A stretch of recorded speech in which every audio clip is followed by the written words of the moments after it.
One of the best analogies, just adding on to that I've ever read that you wrote was the analogy that you used of Russell's brilliant story of the celestial teapot. Could you just briefly share that with the audience? Because to me, there's very few stories that just sum it up so well.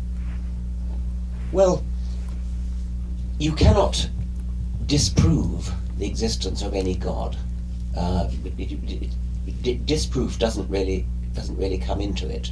And there are people who will say, well, because you cannot disprove the existence of a God, therefore you might as well regard it as kind of 50-50, equally likely or unlikely. You should be agnostic.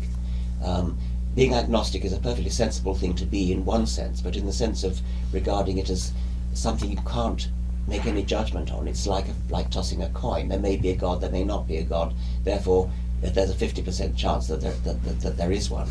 Bertrand Russell, the great philosopher, great mathematician and philosopher, pointed out that you could say the same about the suggestion that there is a teapot in orbit around the Sun, between the orbits of Earth and Mars.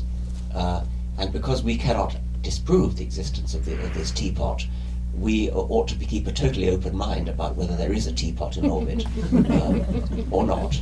And Russell's point obviously is that there are plausibility arguments. Although you can't disprove the teapot, you wouldn't waste your time worshipping it. Actually, having said that, I put that in my book, The God Delusion, and then I was sent a picture from, I think it was Malaysia, of a giant teapot, which was indeed the focus of a particular religious cult.